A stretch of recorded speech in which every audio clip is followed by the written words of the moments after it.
ಈಗ ಈ ಕಾಲೇಜಲ್ಲಿ ಕಲ್ಚರಲ್ಲು ಡ್ರಾಮಾ, ಕಲ್ಚರಲ್ ಅಂದರೆ ಎಲ್ಲ ಬಂದ್ಬಿಡುತ್ತೆ, ಸಂಗೀತ, ನಾಟಕ, ಇನ್ನು ಏನೋ ಫ್ಯಾನ್ಸಿ ಡ್ರೆಸ್ಸು, ಅದು ಇದು. ಅದಲ್ಲದೆ ಈ ಎಜುಕೇಷನ್ ಲೆವೆಲ್ಗೆ ಬಂದಾಗ ಅದಕ್ಕೆ ಹೇಗೆ ಅವರನ್ನೆಲ್ಲ ಹುರಿದುಂಬಿಸ್ತೀರಿ? 6 ಗಂಟೆಗೆ ಕರೆಕ್ಟಾಗಿ 6 ಗಂಟೆಗೆ ಶಿಸ್ತಾಗಿ ಸಮಯ ಪರಿಪಾಲನೆಯಾಗಿ ವಿದ್ಯಾರ್ಥಿಗಳು ಭಾಗವಹಿಸಬೇಕು ಕಾಲೇಜ್ಗೆ. ಉಪನ್ಯಾಸಕರು ಕೂಡ ಅಷ್ಟೇ 6 ಗಂಟೆಗೆ ತರಗತಿ ಪ್ರಾರಂಭ ಮಾಡ್ತಾರೆ. ಆಮೇಲೆ ಅವರಿಗೆ ನಾವು ಇಷ್ಟು ದಿನದೊಳಗಡೆ ಈ ಪಠ್ಯಕ್ರಮ ಮುಕ್ತಾಯ ಆಗಬೇಕು. ಆ ನಂತರ ಒಂದು ಮೊದಲ ಆಂತರಿಕ ಕಿರು ಪರೀಕ್ಷೆ ಅಂತ ಬೆಂಗಳೂರು ವಿಶ್ವವಿದ್ಯಾಲಯ ನಿಗದಿ ಮಾಡಿದೆ. ಹಾಗೆ 2 ಟೆಸ್ಟು, ಕಳೆದ ಸಲ ನಾವು ಒಂದು ಪೂರ್ವ ಸಿದ್ಧತೆ ಪರೀಕ್ಷೆನೂ ಮಾಡಿದ್ವಿ. ಮತ್ತು ಮಕ್ಕಳಿಂದ ಅವರಿಗೆ ನಮ್ಮ ಇದು ಯಾರಿಗೆ ಇದು ಪೂರ್ವ ಸಿದ್ಧತೆ ಪರೀಕ್ಷೆಗಳು ಯಾರಿಗೆ? ಈಗಾಗಲೇ ಓದುವಂತಹ ವಿದ್ಯಾರ್ಥಿಗಳಿಗೆ ಇನ್ನೇನು ಅಂದರೆ ಎಂಟ್ರೆನ್ಸ್ ಟೆಸ್ಟ್ ಥರ? ಇಂಟರ್ನಲ್ ಟೆಸ್ಟ್ ಥರ. Internal, okay.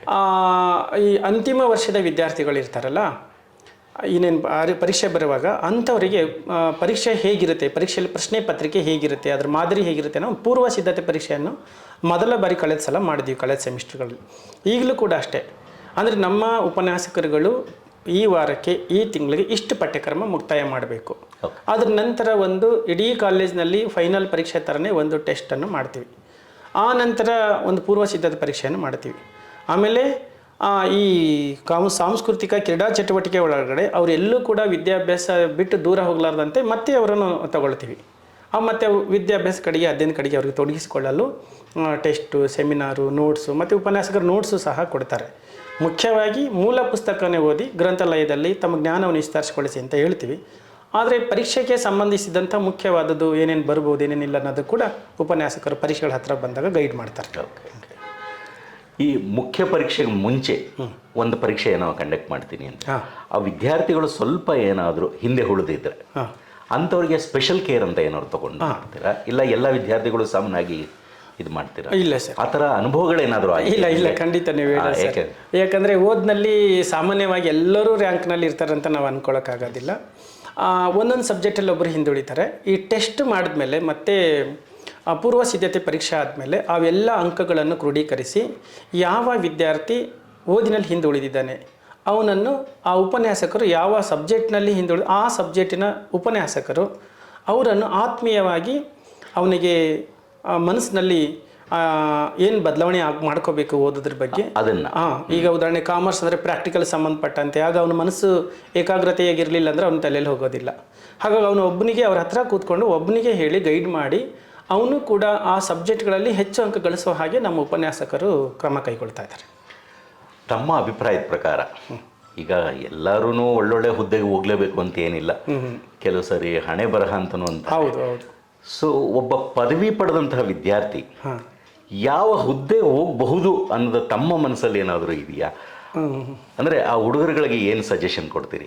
ಸರ್ಕಾರಿ ಹುದ್ದೆಗಳಾಗಲಿ ಖಾಸಗಿ ಆಗಲಿ.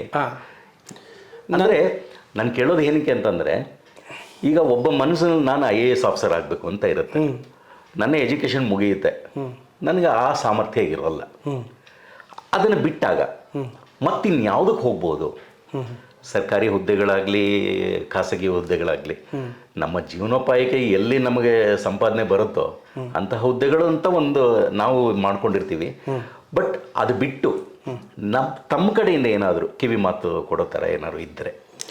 ನಮ್ಮಲ್ಲಿ ಎಲ್ಲರೂ IAS KS ಅಂತ ಎಲ್ಲರೂ ಆಗೋಕ್ಕಾಗಲ್ಲ. ಆಗ ಆ ಮಕ್ಕಳನ್ನು ನಾವು IAS KS ಓದಿ ಅಂತ ಯಾಕೆ ಹೇಳ್ತೀವಿ ಅಂದರೆ, ಅವರು ಓದಿನ ಜ್ಞಾನ ವಿಸ್ತಾರವಾಗಿಬಿಡುತ್ತೆ. ಜ್ಞಾನ ಹೆಚ್ಚಿಗಾದಮೇಲೆ ಅದ್ರ ಕೆಳಗಡೆ ಇರುವಂಥ ನಮ್ಮ ಕರ್ನಾಟಕದ B ಮತ್ತು C ಗ್ರೂಪ್ ನೌಕರಿಗಳಾಗಲಿ ಅಥವಾ ಕೇಂದ್ರ ಸರ್ಕಾರದ B ಮತ್ತು C ಗ್ರೂಪ್ ನೌಕರಿಗಳಾಗಲಿ ಈಸಿಯಾಗಿ ಅವ್ರಿಗೆ ಪಡ್ಕೊಳ್ಳೋಕ್ಕೆ ಅನುಕೂಲ ಆಗುತ್ತೆ. ಯಾಕಂದರೆ ದೊಡ್ಡ ವಿಸ್ತಾರವಾದ ಜ್ಞಾನ ಪಡ್ಕೊಂಡ. ಈ ದೃಷ್ಟಿಯಿಂದ ನೀವು IAS KSಗೆ ಸಿದ್ಧತೆ ಆಗಿ ಅಂತ ಹೇಳ್ತೇವೆ. ಅಕಸ್ಮಾತ್ ಯಾವ ಹುದ್ದೆಗಳು ಸಿಗದೇ ಇರುವ ವಿದ್ಯಾರ್ಥಿಗಳು ಈಗಾಗಲೇ ಹಿಂದಿನ ಹಿರಿಯ ವಿದ್ಯಾರ್ಥಿಗಳ ಸಭೆ ಕರೆದಾಗ ಬಂದಿದ್ದರು. ಅವರು ಓದಿನಲ್ಲಿ ಸಾಧಾರಣ ಇದ್ದವರು, ಹಾಗಾದರೆ ಅವರು ಟ್ಯಾಲೆಂಟ್ ಆಗಿದ್ದಾರೆ. ತಮ್ಮ ಸ್ವಂತ ಕಂಪನಿಯನ್ನು ಸ್ಥಾಪನೆ ಮಾಡಿಕೊಂಡು ಸ್ವಯಂ ಉದ್ಯೋಗವನ್ನು ಸೃಷ್ಟಿ ಮಾಡಿ 8 ಜನ ಕೆಲಸ ಕೊಟ್ಟಿದ್ದಾರೆ. ಈ ಥರದ್ದು ಓದು ಬರಹ ಬರೆದು ಸರ್ಕಾರಿ ಕೆಲಸನೇ ಬೇಕು, ಎಲ್ಲರಿಗೂ ಸಿಗೋಕೆ ಆಗೋದಿಲ್ಲ ಅನ್ನೋ ನಿಮ್ಮ ಪ್ರಶ್ನೆ ಭಾಳ ಉತ್ತಮವಾದ ಪ್ರಶ್ನೆನೇ. ಆದರೆ ಇವತ್ತು ನಿರುದ್ಯೋಗ ಸಮಸ್ಯೆ ಹೊಗಲಾಡಿಸೋಕ್ಕೆ ಆ ಥರ ಆಗದಿರುವಂಥ ವಿದ್ಯಾರ್ಥಿಗಳು ಸ್ವಯಂ ಉದ್ಯೋಗ ಹೇಗೆ ಸೃಷ್ಟಿ ಮಾಡ್ಕೋಬೇಕು, ಮತ್ತು ದೊಡ್ಡ ದೊಡ್ಡ ಕಂಪ್ನಿಗಳಿಗೆ ದೊಡ್ಡ ಇದಕ್ಕೆ ಹೇಗೆ HR ಆಗಿ ಒಂದು ಮುಖ್ಯಸ್ಥರಾಗಿ ಒಬ್ಬ ಕಾರ್ಯನಿರ್ವಹಣಾ ಅಧಿಕಾರಿಯಾಗಿ ಹೇಗೆ ಉನ್ನತ ಸ್ಥಾನಕ್ಕೆ ಹೋಗ್ಬೇಕು ಅನ್ನೋದ್ರ ಬಗ್ಗೆನೂ ಕೂಡ ಮಾರ್ಗದರ್ಶನ ಮಾಡ್ತಾ ಇದ್ದೀವಿ ಸರ್. ಆಮೇಲೆ ಡಿಗ್ರಿ ಕಂಪ್ಲೀಟ್ ಆದಮೇಲೆ ಯಾವ ಬ್ಯಾಂಕ್ಗಳಲ್ಲಿ ಸ್ವಯಂ ಉದ್ಯೋಗವನ್ನು ಮಾಡೋಕ್ಕೆ ಲೋನ್ ಸಿಗ್ತದೆ, ಆ ಲೋನ್ ಹೇಗೆ ಪಡ್ಕೋಬೇಕು ಅನ್ನೋದ್ರ ಬಗ್ಗೆನೂ ಮಾರ್ಗದರ್ಶನ ಮಾಡ್ತಾ ಇದ್ದೀವಿ. ಎಜುಕೇಷನ್ ಅಲ್ಲ, ಬಿಸ್ನೆಸ್ ಬಿಸ್ನೆಸ್ ಡಿಗ್ರಿ ಕಂಪ್ಲೀಟ್ ಆದಮೇಲೆ. ಓಕೆ. ಈಗಾಗಲೇ ಎಜುಕೇಶನ್ ಪದವಿ ಮುಗಿದ ಮೇಲೆ ಮತ್ತೆ ಅವನು ಉನ್ನತ ಶಿಕ್ಷಣಕ್ಕೆ ಹೋಗ್ತೀನಿ ಅಂತ ಅಂದ್ರೆ ಅದಕ್ಕೂ ಕೂಡ ಬ್ಯಾಂಕ್ನಲ್ಲಿ ಲೋನ್ಗಳೆಲ್ಲ ಇದೆ. ಲೋನ್ ಇದೆ ಸರ್, ಅದಕ್ಕೂ ಇದೆ. ಸೊ ಆ ಫೀಲ್ಡಲ್ಲಿ ಹೋದ್ರೂ ಪರವಾಗಿಲ್ಲ, ಅಥವಾ ಕೆಲಸವನ್ನ ಅರಸುತ್ತಾ ಹೋದ್ರೆ ಅದಕ್ಕೂ ಪರವಾಗಿಲ್ಲ. ಎರಡಕ್ಕೂ ಬ್ಯಾಂಕ್ ಲೋನ್ ಸಿಗೋದು ಅಥವಾ ಇನ್ಯಾವ ಮಾರ್ಗದಲ್ಲಿ ಸಿಗುತ್ತೆ ಅದೆಲ್ಲ ತಾವು ನೀಡ್ತಾ ಇದ್ದೀರಿ. ಸಣ್ಣ ಮತ್ತೆ ಬೃಹತ್ ಕೈಗಾರಿಕೆ ಇಂಥ ಉದ್ಯಮಗಳಿದಾವಲ್ಲ ನಮ್ಮ ಸರ್ಕಾರದ ಇಲಾಖೆಯಲ್ಲಿ, ಅಲ್ಲಿ ಹೇಗೆ ಲೋನ್ ಪಡ್ಕೊಂಡು ತನ್ನ ಸ್ವಂತ ಬಿಸ್ನೆಸ್ಸನ್ನು ಶುರು ಮಾಡ್ಬೋದು ಅನ್ನೋದ್ರ ಬಗ್ಗೆ special final year BA BCom ವಿದ್ಯಾರ್ಥಿಗಳಿಗೆ ಈ ಕುರಿತು ಗೈಡ್ಲೈನ್ಸ್ ಮಾಡ್ತೀವಿ. ನೀವು ಮುಂದೆ ಏನು ಮಾಡ್ಬೋದು, ಏನು ಮಾಡಿ ನೀವು ಉನ್ನತ ಸ್ಥಾನಕ್ಕೆ ಹೋಗ್ಬೋದು ಅನ್ನೋ.